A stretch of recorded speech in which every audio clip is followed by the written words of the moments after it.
Quatrième coupe, quand le soleil devient juge. Introduction. Une action venant de Dieu a une conséquence sur les hommes. Le quatrième versa sa coupe sur le soleil. Et il lui fut donné de brûler les hommes par le feu. Nous pourrions penser qu'il s'agit seulement du jour de Dieu, mais en étudiant le contexte, nous voyons qu'il s'agit d'avant le jour de Dieu. Le jour de Dieu a deux phases, une phase de jugement avec un nombre de jours précis. Les 1260 jours indiquent le temps des prophéties. Nous pouvons déterminer quand ces choses ont lieu, car les textes bibliques nous donnent des repères. C'est ce que nous allons examiner. 1. Le livre de Joël indique le moment. Combien les bêtes gémissent. Les troupeaux de bœufs sont consternés. Même les bêtes des champs soupirent après toi. Car les cours d'eau sont à sec. Il y a une sécheresse, plus de pâturage. Le soleil fait son œuvre. Ce moment se passe juste avant le jour de Dieu, car le jour de l'Éternel vient. Le livre de Joël est prophétique, d'abord pour le 1er siècle, mais il montre que Dieu a toujours la même méthode, envoyer des plaies avant d'intervenir, je vous ai frappé par la rouille et par l'agnelle. Révélation parle du soleil dans le même style, Dieu envoie toujours des avertissements avant son intervention finale. 2. Plusieurs livres montrent qu'il agit avant son grand jour.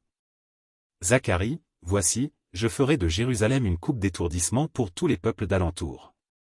Ces actions sont en faveur de Jérusalem, avant le grand jour décrit en Zacharie 14, Révélation 6 montre le même schéma, Jésus ouvre les 6 premiers seaux pour que les plaies soient déversées, avant sa venue, car le grand jour de sa colère est venu.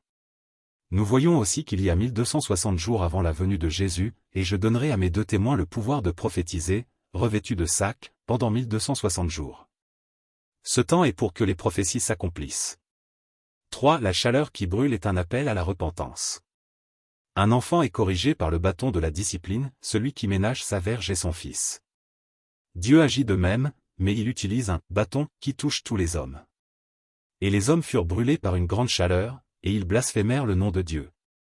Il fait comprendre à l'homme qu'il n'est pas le maître, arrêtez, et sachez que je suis Dieu. En donnant les prophéties d'avance et en les voyant s'accomplir, nous ne pouvons pas les ignorer. Ceux qui sont intelligents comprennent l'avertissement, les intelligents comprendront.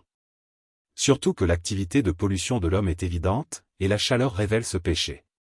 4. Dieu ne cherche pas la mort de l'homme, mais sa repentance. Au 1er siècle, Dieu a utilisé Jésus pour avertir, si vous ne vous repentez, vous périrez tous. La bonne nouvelle insistait sur la repentance, Dieu annonce maintenant à tous les hommes, en tout lieu, qu'ils aient à se repentir. À notre époque, il utilise d'autres moyens pour montrer que l'homme doit se repentir. L'homme sait que s'il continue ainsi, la terre devient invivable. Dieu accélère les conséquences de son péché en envoyant une chaleur brûlante, les cieux et la terre d'à présent sont gardés pour le feu. L'homme sait que sans repentance, la terre ne tiendra pas. 5. Le livre de Sophonie est dans la même logique. Je détruirai tout sur la face de la terre. Je détruirai les hommes et les bêtes. Les versets donnent la conséquence, pas le moyen. Mais rien ne nous empêche de comprendre que c'est par l'activité de l'homme que ces choses passent, et Dieu peut accentuer par une chaleur brûlante, l'Éternel te frappera de consomption. C'est ce que nous voyons dans l'actualité. Le but de Dieu n'est pas de rendre la terre invivable pour supprimer l'humanité, mais de juger le système actuel, les cieux passeront, la terre sera consumée. 6. Mais c'est pour faire un monde nouveau. Le chrétien ne peut pas échapper aux plaies, je te garderai aussi à l'heure de la tentation, mais il a une espérance. Paul a parlé de l'enlèvement, nous les vivants, serons tous ensemble enlevés. Dans la nouvelle Jérusalem, il n'y aura plus de chaleur brûlante, il n'y aura plus ni deuil, ni cri, ni douleur. Voilà le plan de Dieu, enlever les justes, le Seigneur s'est délivré de l'épreuve les hommes pieux, et enlever les méchants de la terre, encore un peu de temps, et le méchant n'est plus. Conclusion. Ce n'est pas une fatalité climatique, c'est la 4e coupe. Le soleil qui brûle est un signe, les 1260 jours ont commencé, la repentance est encore possible, Dieu use de patience envers vous, ne voulant pas qu'aucun périsse. Le chrétien regarde au-delà du soleil qui brûle, il attend le soleil de justice, pour vous qui craignez mon nom, se lèvera le soleil de la justice. Ne blasons pas le climat, tournons-nous vers Dieu, revenez à moi de tout votre cœur. Car le monde qui brûle annonce le royaume qui vient.